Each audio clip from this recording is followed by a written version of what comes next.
You are filming a police building. Well done. Okay? So I can ask you why you're filming our building. You can ask me, yeah, of course you can. Right. You can ask me what colour my fit is if you want to. Well, I can imagine. Yeah, same stuff. Yeah, exactly. Everybody else. Exactly. As a police officer, you're not supposed to have an opinion. You're meant to be impartial. That's absolutely rubbish. No. Look, if you want to start as I'm a police officer, so I can ask you, then act like a police officer. Act impartially. Don't say you've got your opinion because you're not supposed to have an opinion. You're supposed to be impartial. I don't want to listen to you. No. I've just told you I don't want to talk to you. You're now harassing me. No, I'm not harassing you. Under the Protection from Harassment Act 1998, you're harassing me. I'm not harassing you. I'm asking you to stop filming. And that's why you're harassing me. Why are you? Because you're trying to. No. Listen, I've listened to you, so please listen to me. Okay? There are reasons why I've politely asked you to stop filming. Right? I'm not going to go into details, but I'm asking you politely to stop filming the police station. And politely, I will decline your request. Tonight's breakdown takes us straight into another explosive confrontation where a calm and informed citizen refuses to fold under police pressure while exposing how quickly authority can turn into intimidation when cameras start rolling.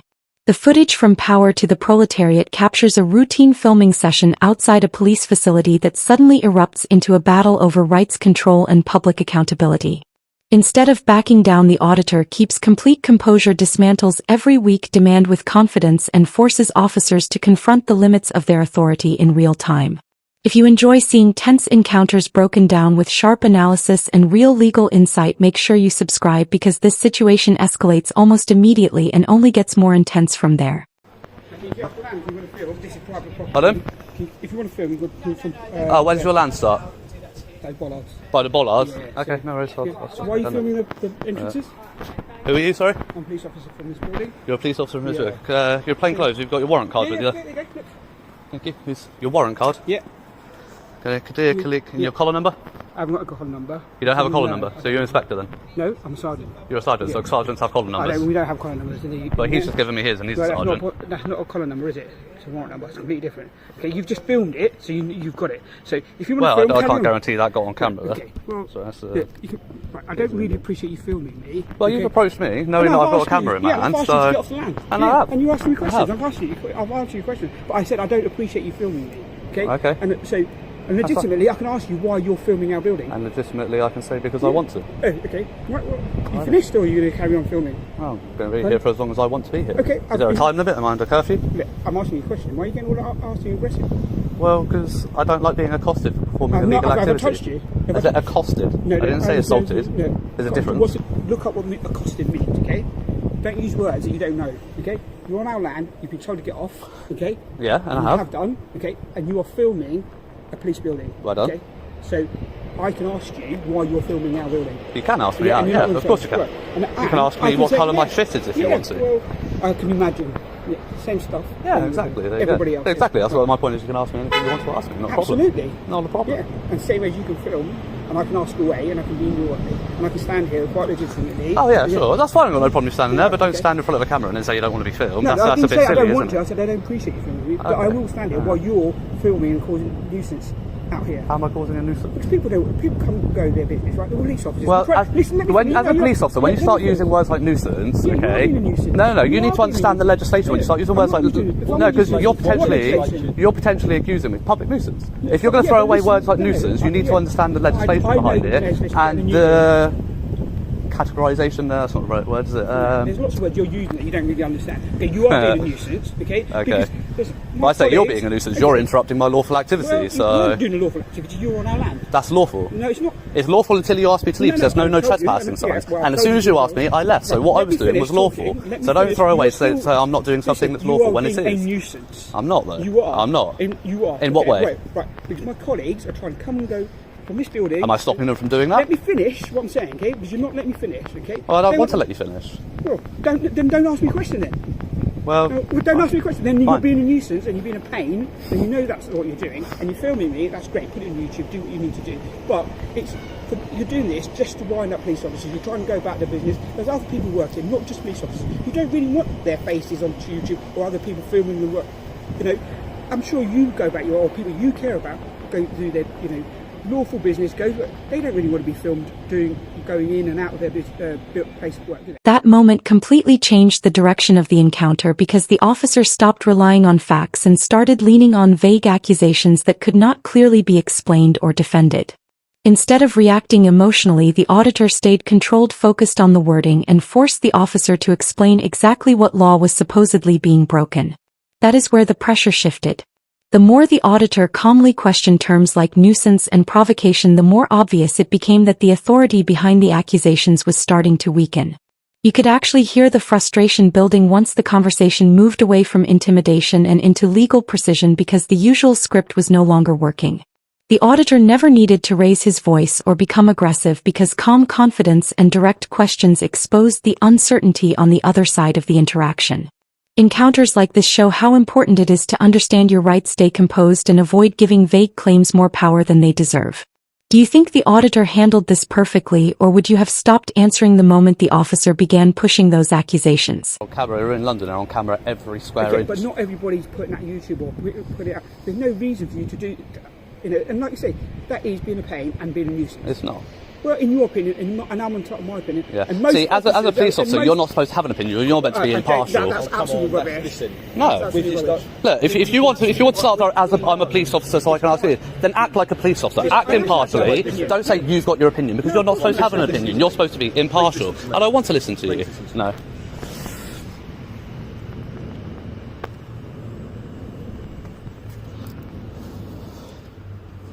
Don't want to listen to them.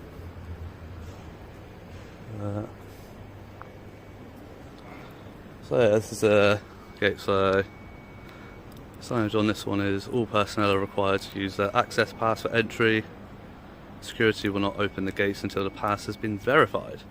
Oh, so they actually have somebody pressing the buttons and that, so it's not just like they swipe and it automatically opens. Okay. I've just told you I don't want to talk to you. No, you're now harassing me. No, I'm not harassing you. Under the Protection from Harassment Act 1998, you're harassing me. No, I'm not harassing you. I'm asking you to stop filming. And that's why you're harassing me. Why are you? Because you're trying to. No. Okay, but let me explain to you exactly why you're harassing me. Explain to me. Under the Protection from Harassment Act 1998, okay, I think it's section 2A. Yeah. Somebody is engaging in harassment where they knowingly or should knowingly either try somebody to get somebody to do something. Let's listen to what he's got to say. Right. That either knowingly or should knowingly, yeah. or what they should know is amounts of harassment. If they're trying to get somebody either to do something that they lawfully don't have to, or if you're trying to stop somebody from doing something that they're lawfully entitled to do. I'm lawfully entitled to film this building. You come in and I've just told you I don't want to talk to you. Yeah. Are you detaining me? No. Right. So at this moment, I've told. Okay. And at this moment, I've told you I don't want to talk to you. Okay. So you continue to follow me, and then ask me to stop filming. That is why it amounts to harassment. Because I've told you I don't want to talk, and you continue to try to use your position and your power. Call the police. I don't want to call the police. If you think I'm committing, I don't need to. I don't need to because I've got your collar number, I've got your name, and what I'll do is I'll forward it to the IOPC, which will get trickled down to your supervisor probably, because it's not an assault or nothing physical, right? And what I can do is I can take out a civil claim. I could put in a complaint for well, actually no, it'd be malfeasance in public office because you're knowingly doing it. Okay. It's not even misfeasance because it's not accidental. I'm doing my job as a police officer that works in this building for security reasons more than anything else. I'm trying to be reasonable. And I'm trying to do my job. No, listen. I've listened to you, so please listen to me. Okay? There are reasons why I politely asked you to stop filming. Right? I'm not going to go into details, but I'm asking you politely to stop filming the police station. And politely, I will decline. Everything shifted the moment the officer abandoned neutrality and started defending personal opinions while pressuring the auditor to stop recording. Instead of reacting emotionally or getting trapped in endless side arguments, the auditor stayed completely focused on lawful entitlement, impartiality, and the right to refuse unnecessary engagement. That discipline is what changed the balance of the encounter. He understood that unsupported authority weakens the second it is forced to explain itself, so he did not waste energy debating every accusation or emotional appeal. By calmly declining the conversation and separating personal feelings from legal standing, he turned a pressure tactic into a live demonstration of accountability. You could hear the frustration building once the officer realized the usual emotional leverage was failing because polite firmness gives very little room for manipulation or intimidation to succeed. The auditor never needed aggression because calm clarity and composure were already dismantling the pressure in real time. Encounters like this remind people that understanding the difference between a lawful order and a voluntary request can completely change how much control you keep during interactions with authority. Would you have kept filming after that exchange, or would the tension alone have convinced you to walk away? Fair enough. There you go. Problem solved. So there we go, we're done. If you want to complain about me, like I said, my shoulder number is 119R. Yeah, he won't give me a shoulder number. My number's 197403. I've told you all that. Yep. That's how confident I am. If you want to complain about me, you can go and complain about me within the next 10 or 15 minutes when you walk away or I walk away. Because all I've done, as you've recorded on there, I've been polite. I came up to you and said to you, I actually said to you, in a friendly way, I went, mate, you shouldn't be taking pictures here. And straight away, but it's not your job to enforce what should or shouldn't be done. It's your job to enforce law. It's to uphold. I advised you. I don't need your advice. I'll tell you what, don't eat yellow snow, Sergeant. Don't run with your shoes untied. Don't run with scissors. Don't jump out of an aeroplane without a parachute. There you go, some of the free advice for you. Don't cross the street without looking. Want some more? Yeah. Yeah? Carry on, yeah. Try and shower every day. Yeah. Any more? Shouldn't wash your hair every day though. Why not? Because actually the natural oils that build up in your hair are actually good for your hair. You wash them out too often and it actually damages your hair. There you go. Not that you've got much hair to worry about, to be fair. But well, that's really useful. Yeah, there you go. I'll take that advice on board. Yeah, thank you. Yeah, there you go. I'll see if I've washed mine every day. That's why it's grey. Exactly. Yeah, and the spot on the back. That's where it's going. Yeah. Exactly. Like I was trying to explain to you, there's lots of people who work, like these guys mostly work here and they're not police officers, they don't really want to be filmed, they're going back their lawful business, same as you do. And just, like, Are they employed by the police? I don't know. Well, maybe okay. One of them delivering, they look like the delivery guy. No, they could be. Well, they got a pass to get in, so I doubt their delivery. But whatever, But my point is, if you're employed by the government, or even if you're subcontracted by the government, we have the right to come and film you, scrutinise you, and we can do whatever we want. You can't do whatever you want. Well, as long as it's lawful. Yeah. Exactly. You're not really listening to what I'm saying, are you? Yes. Right. So what I'm trying to say to you is, people want to go about their business without being filmed. I know you might want to film them. I want to go about my business without being filmed, but there's cameras everywhere, so what? Yeah. By who though? By everybody. By CCTV? No. I walk down London, I've probably been photographed thousands of times today. Okay. Well, so what? I'm in people's pictures. And what? The thing is, you've made yourself the subject of this video by coming. The problem is, right? Do you remember in films? I don't know. What was it? Somebody gave me an example the other day. There was some really famous film, and it was like, do you remember the person sat at the bar in the orange trousers with the high heels? Everyone was like, no. It's like, there you go, because they weren't the subject of that shot. Nobody remembers them. If you just walk past without butting your nose in... I'm not talking about me. No, but if anybody that doesn't want to be on camera, if they're just in a passing shot, and to be fair, if it's just a passing shot, and I'm not, it's nothing that I'm particularly interested in the shot, it will probably get edited out, and they probably won't even make the footage, right? Right. You come to me, or anybody comes to me, whether it's yourself or anybody else that says, I don't want to be on camera. It's like, well, you've made yourself the subject of that now. I don't want to be. I don't appreciate being filmed. That's what I said. I don't appreciate being filmed, but the police film us all day, every day. What made this exchange so important was the moment the sergeant stopped relying on actual law and started leaning on personal opinion disguised as friendly advice. The auditor recognized it immediately and refused to let preference be presented as authority. Instead of attacking the officer personally, he stayed focused on one simple principle that completely changed the dynamic. Police enforce laws, not feelings, not discomfort, and not personal beliefs about what citizens should or should not do in public. That calm repetition forced the sergeant away from authority and into explanation, which is usually where the pressure tactic begins to weaken. Even the joking tone started revealing irritation underneath, because once an officer is defending opinions instead of pointing to a lawful restriction, the balance of control has already started shifting. The auditor never raised the temperature of the encounter because he understood that calm legal clarity is often more effective than confrontation. Situations like this show how quickly rights can become blurred when advice is treated like obligation, and why informed citizens keep asking one simple question: is this law or just preference?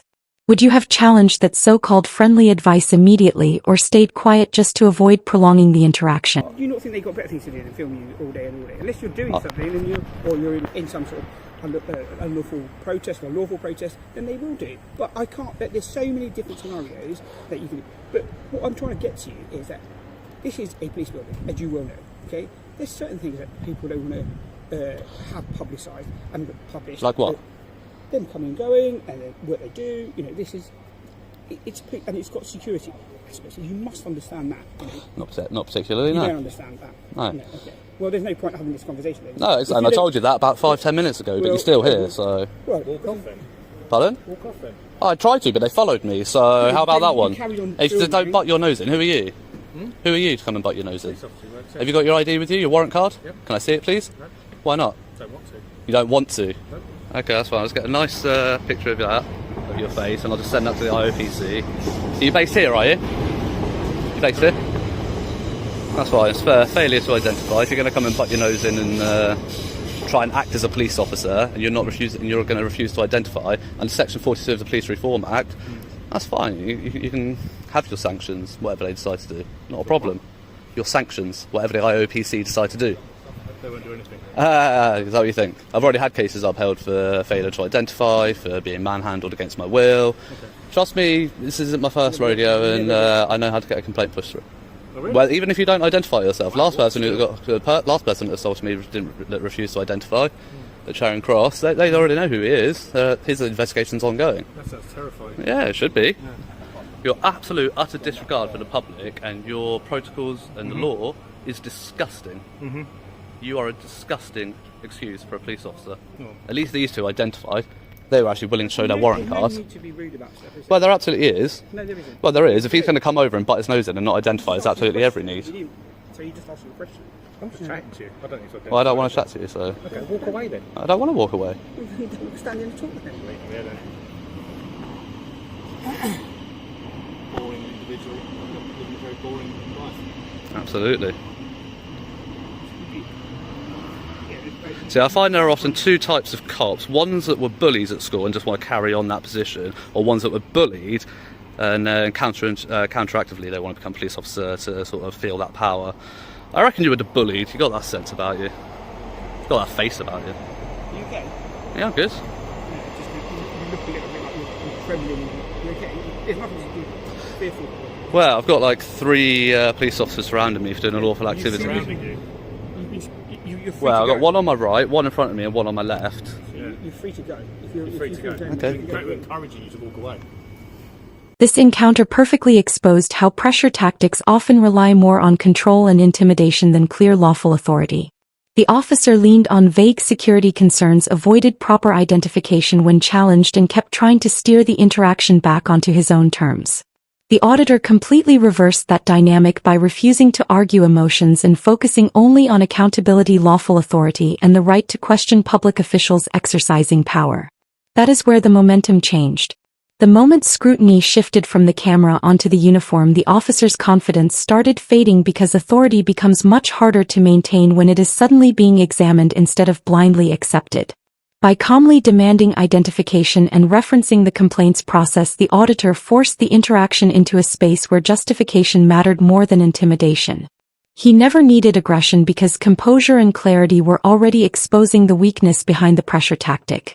Encounters like this remind people that there is a major difference between a voluntary request and an enforceable order, and understanding that boundary can completely change how much control you keep during tense situations. Would you have pushed harder for identification in that moment, or stayed focused entirely on protecting your right to film?